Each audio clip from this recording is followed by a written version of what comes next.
Hey there. Ready to explore more advanced investment strategies?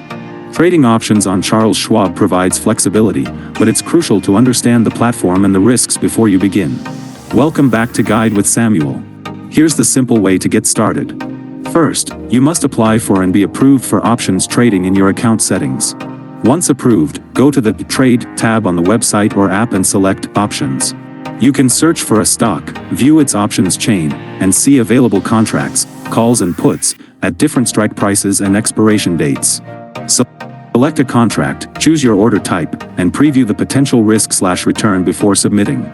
My crucial pro tip? Start with paper trading on Thinkorswim. Before risking real money, use Schwab's Thinkorswim platform in demo mode.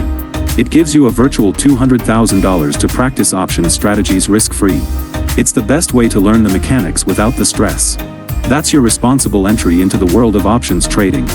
Are you curious about options for income, hedging, or speculation? Let me know in the comments. For advanced trading guides, subscribe. Thanks for watching.